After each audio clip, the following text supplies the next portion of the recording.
আমি নাবিলা সবাইকে আমন্ত্রণ জানিয়ে শুরু করছি নাটকের পরে।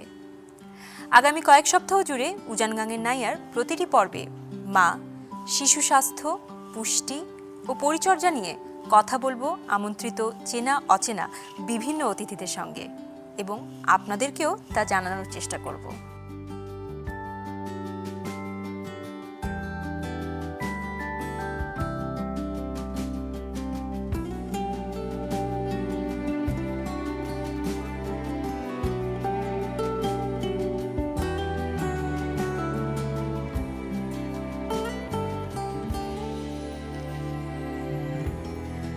উজান গাঙের নাইয়া নাটকে আমরা দেখতে পাই একজন মার গর্ভকালীন অবস্থায় চেক আপ, পুষ্টিকর খাদ্য গ্রহণ এবং তার পাশাপাশি আয়রন ট্যাবলেট, ফলিক অ্যাসিড ইত্যাদি সেবন করা কতটা গুরুত্বপূর্ণ।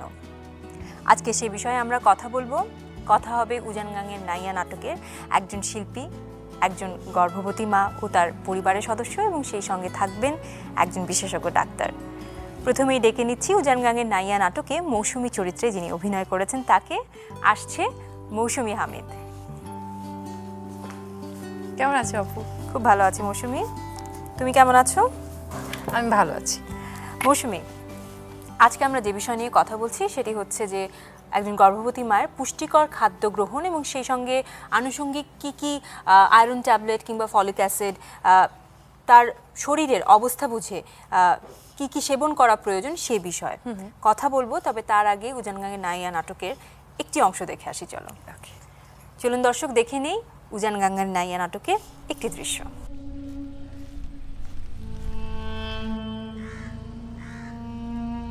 মৌসুমী,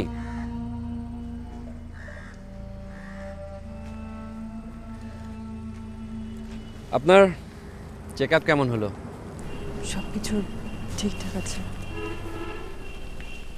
ওরা আয়রন ট্যাবলেট দিয়েছে আর ওই যে এগুলো। এটা ফলিক অ্যাসিড। এ সময় বাচ্চার মস্তিষ্ক আর মেরুদণ্ড তৈরি হতে থাকে, আর এই ফলিক অ্যাসিড এগুলো তৈরিতে সাহায্য করে। সরি, আপনাকে লম্বা ডাক্তারি বক্তৃতা দিয়ে ফেললাম। দেখে নিলাম দৃশ্যটি। এবার মৌসুমী, জানতে চাচ্ছি যে তোমার চরিত্রে যেমনটি দেখা যায় যে সে প্রথমে সে জানে যে সে গর্ভবতী, কিন্তু সে চেক আপের গুরুত্বটা বুঝতো না এবং যখন তাকে নিয়ে যাওয়া হয় তখন তার চেক আপ হয় এবং তাকে ফলিক অ্যাসিড দেওয়া হয় এবং বিভিন্ন তার স্বাস্থ্যের উপর ডিপেন্ড করে অনেক কিছুই তাকে দেওয়া হয়। একটু ওই বিষয়ে জানতে চাচ্ছি। আমরা আগের পর্বে জেনেছিলাম যে এইসব ওষুধ বা মানে মাতৃত্বকালীন যে সমস্ত ভিটামিন ট্যাবলেট বা ক্যালসিয়াম ট্যাবলেট, আয়রন ট্যাবলেট এগুলো হচ্ছে হসপিটাল থেকে ফ্রি প্রোভাইড করে। হ্যাঁ, তো সেই জায়গা থেকে আমরা দেখছিলাম যে এই মেয়েটাকে ওরকম দিয়ে দেয় সব ফার্মেসি থেকে। তো বাইরে একা একা যখন বসে থাকে তখন ডক্টর নাইম এসে বলে যে কোথায় যাবেন, ও বলে আসলে ওর কোনো যাওয়ার জায়গা নেই। তো ওষুধ ঠিকঠাক মতো দিয়েছে কিনা যখন জিজ্ঞেস করে, আসলে ও তো কোনটা কোন ওষুধ এটা ওর জানার কথা না, তখন ও দেখায় যে এই ওষুধগুলো দিয়েছে। তখন উনি বলে ও আচ্ছা ফলিক অ্যাসিড এটা বাচ্চার গ্রোথ, তারপরে মেন্টাল স্ট্রেংথ, এরকম অনেক অনেক কিছু বলে যে ফলিক অ্যাসিডের উপকারিতা সম্পর্কে, মস্তিষ্ক এবং মেরুদণ্ড। হ্যাঁ, তো ওরকম ব্রিফ করার পর ও তারপর বুঝতে পারে আচ্ছা হ্যাঁ এটা মানে মাতৃত্বকালীন সময় একটা মহিলার খুবই জরুরি ফলিক অ্যাসিড এবং আয়রন ট্যাবলেট, ক্যালসিয়াম ট্যাবলেট এগুলো। তোমার আশপাশে কি কখনো এরকম তুমি কাউকে দেখেছো যে এরকম যখন ওষুধ দেয়া হচ্ছে, ওষুধ খাবার ক্ষেত্রে কিন্তু সবারই একটা অনীহা থাকে, এরকম কি আছে? সবার মানে যখন দরকার তখন তো আসলে ওষুধ খেতেই হবে, না খাওয়া ছাড়া উপায় নেই। আমার নিজের ওষুধ খেতে অত ভালো লাগে না, যে কোনো ধরনের ওষুধ। আমি আমার আম্মুকে দেখেছি যখন আমার ছোট ভাইটা হয়, তখন আমার 8 বছর বয়স, তো তখন আমার আব্বুকে দেখতাম যে রেগুলার আম্মুকে চেক আপে নিয়ে যেত এবং ওষুধ মানে আব্বুই ফোর্স করে করে আম্মুকে খাওয়াতো। মানে আম্মু খেতে চাইতো না বা একটু অনীহা বা ভুলে যেত, মানে একদম প্রপারলি টাইম মেনটেন করে, কিন্তু দেখতাম যে আব্বু হয়তো ফোন করে মানে ল্যান্ডলাইনে ফোন করে বলে দিত বা আব্বু নিজে বলে দিত ওষুধ খাওয়ানোর জন্য, আব্বুই ফোর্স করে করে ওষুধ খাওয়াতো। হ্যাঁ, এটা আসলে পরিবার থেকেও কিন্তু অনেক সাপোর্ট দরকার। আর আমার তখন আমার নানু ছিল, আমার নানুও এই ব্যাপার, আমার নানু ও খুবই শিক্ষিত মহিলা ছিলেন, তো উনিও দেখতাম সারাক্ষণ আমার আম্মুকে বকাঝকা করতো। আর ফাইনালি আমার ছোট ভাইটা যখন হয় একদম সুস্থ, তারপরে মানে খুবই ভালো আর কি, ভালো বলতে একদম হেলদি একটা বেবি ও যখন হয়েছিল তখন। সে এবং একটি সুস্থ শিশুর জন্যই কিন্তু আসলে খুব জরুরি হচ্ছে নিজের এবং নিজের বাচ্চার proper take care প্রপার করা। Take care. হ্যাঁ, না? এবং এরকমই একটি ঘটনা আমরা শুনবো এই মুহূর্তে, যাকে ডাকছি তার কাছ থেকে। তিনি এখন গর্ভবতী, তার কাছে তার গল্প শুনে নেব। তার সঙ্গে তার স্বামীও আসছেন এবং উনি বিশেষজ্ঞ ডাক্তারও এসে যোগ দিচ্ছেন আমাদের সঙ্গে। প্রিয় দর্শক, আসছেন শাহিনুর এবং তার স্বামী দেলোয়ার এবং সেই সঙ্গে আমাদের আজকের বিশেষজ্ঞ ডাক্তার ডক্টর টি.এ. চৌধুরী।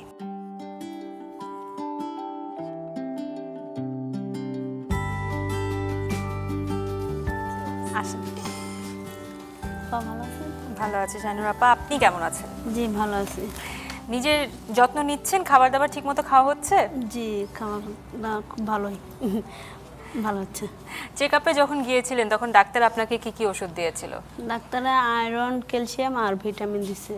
খাচ্ছেন ঠিকঠাক জি, মতো? প্রতিদিন ঠিক মতন খাচ্ছি। আচ্ছা, আর ওইটা খাওয়ার পর এখন মাশাআল্লাহ একটু ভালোই আছি, খানা দানাটা একটু বাড়ছে। খাওয়া দাওয়া বাড়ছে। আপনি কি জানেন যে কেন আপনার খাবার, আপনার যে পরিমাণে খান আপনি সাধারণত তার চেয়ে একটু বেশি খেতে হচ্ছে আপনাকে বাড়তি, এবং ওষুধগুলো নেওয়া কেন জরুরি? ওষুধ নেওয়া জরুরি, এটা যাতে আমার বাচ্চা ভালো থাকে, আমিও ভালো থাকি, মানে ভালো খাইতে পারি, এর জন্যই তো একটু আর দেওয়া হয়েছে। আর যত ওষুধটা দেওয়ার পরে আমি মনে করি আমার অনেক ভালো লাগতেছে আগের চাইতে। প্রথম আমি মানে খাওয়া দাওয়া একদম ছিলই না, অনীহা ছিল। হ্যাঁ বমি বন্ধ হয়েছিল, তারপর ওষুধ খাওয়ার পরে এখন আমি খুব মানে ভালো, শারীরিক দিক থেকে খুব মানে better খুবই feel ভালো এখন মাশাআল্লাহ ভালো আছে। আপনার নিজের জন্য খেতে হবে, আপনার গর্ভের হ্যাঁ, শিশুর শিশুর জন্য জন্য কিন্তু আপনার খেতে বাড়তি হবে। খেতে হচ্ছে। জি।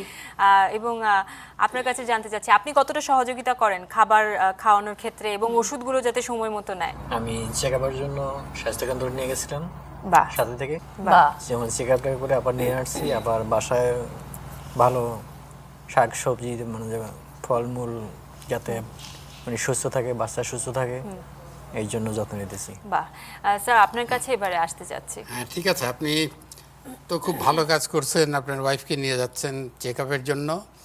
কিন্তু কিছুদিন আগেও আমাদের অনেকের মনে একটা ধারণা ছিল যে গর্ভবতী মাকে ভিটামিন, আয়রন এই সমস্ত দিলে বাচ্চার ওজন বেড়ে যাবে, হ্যাঁ, ডেলিভারি হতে অসুবিধা হবে, সেই জন্য অনেকে এগুলো খেতে চাইতো না।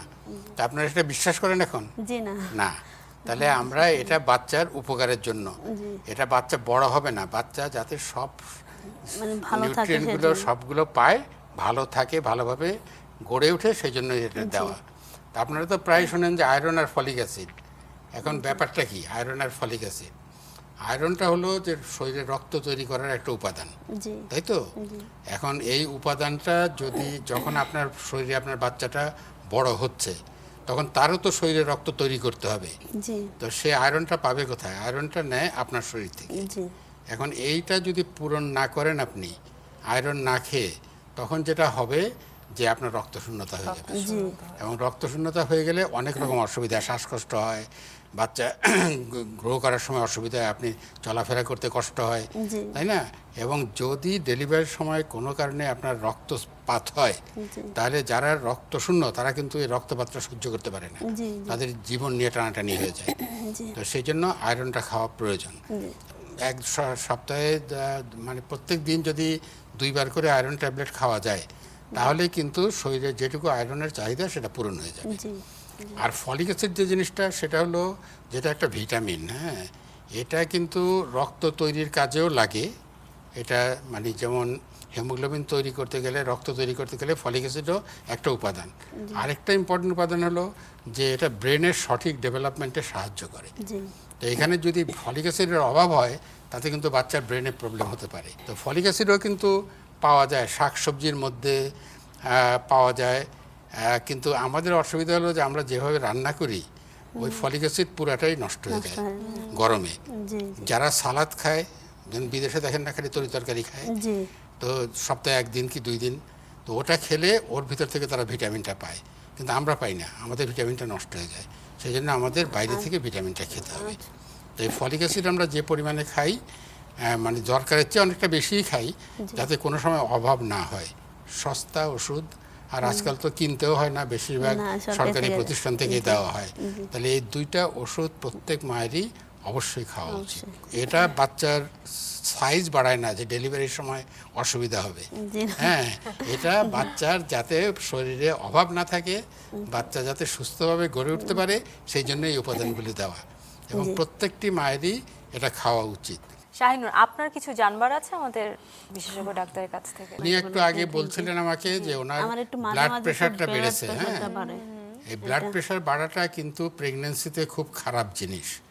এটা যদি বেশি বেড়ে যায় তাহলে কিন্তু খিঁচুনি হতে পারে, যেটাকে আমরা এক্লাম্পসিয়া বলি, এবং সেটা খুব খারাপ মায়ের জন্য এবং বাচ্চার জন্য। এবং যে রেগুলার চেক আপ করার একটা উদ্দেশ্য কিন্তু হলো আপনার ব্লাড প্রেশারটা দেখা। যদি ব্লাড প্রেশার আপনার বেশি থাকে, ডাক্তার ওষুধ দিয়ে দেবে ব্লাড প্রেশারটা নর্মালে রাখার জন্য, কিন্তু কোনো অবস্থাতেই এই ব্লাড প্রেশার বাড়তে দেওয়া যাবে না। সেই জন্য হ্যাঁ, সেই জন্য সারা প্রেগনেন্সিতে যদি বলা হয় যে 4 বার আপনার চেক আপে যাওয়া দরকার, যদি ব্লাড প্রেশার আপনার বেশি থাকে, ডাক্তার যদি উপদেশ দেয়, আপনি 4 বারেরও বেশি 5, 6 বার 7 বারও হয়তো আপনাকে যেতে হতে পারে। আমাদের উদ্দেশ্য হলো আপনাকে সুস্থ রাখা, আপনার ব্লাড প্রেশার যাতে না বাড়ে, এবং ব্লাড প্রেশার বাড়াজনিত যেন জটিলতা আপনার অথবা আপনার বাচ্চার না হয়। অনেক কিছু জানতে পারলাম, অনেক কথাই উঠে এসেছে এই আলোচনা থেকে। অনেক অনেক ধন্যবাদ আপনাদেরকে। স্যার, আপনাকে ধন্যবাদ। মৌসুমী, তোমাকে ধন্যবাদ। আর আমিও অনেক কিছু জানতে পারলাম, সেই এবং এটা আমার ভবিষ্যতে কাজে লাগবে। অবশ্যই, এবং আমাদের আলোচনা থেকে আমরা যে যে বিষয়গুলো জানতে পেরেছি সেগুলো হচ্ছে অবশ্যই গর্ভকালীন অবস্থায় চেক আপে তো অবশ্যই যেতে হবে নিয়ম মাফিক, ন্যূনতম 4 বার, এবং সেই সঙ্গে পুষ্টিকর খাদ্য গ্রহণ খুব জরুরি। ফলিক অ্যাসিড, আয়রন ট্যাবলেট ইত্যাদি নিতে হবে, কেননা শুধু মা নয়, শিশুও কিন্তু বাড়ছে গর্ভের ভেতরে, এবং শিশুর মস্তিষ্ক এবং মেরুদণ্ড গঠনের ক্ষেত্রে কিন্তু অনেক বেশি সহায়ক যে ওষুধের কথা বলা হচ্ছে সেই ওষুধগুলো। কাজে অনীহা না করে নিয়ম মাফিক এগুলো খেতে হবে। আপনার আশপাশে কোনো গর্ভবতী থাকলে তারও কিন্তু সেবা আপনাকেই নিতে হবে। সবাই অনেক বেশি ভালো থাকবেন, দেখতে থাকুন উজান গাঙের নাইয়া। দেখা হবে আগামী সপ্তাহে নাটকের পরে এই আয়োজনটি নিয়ে।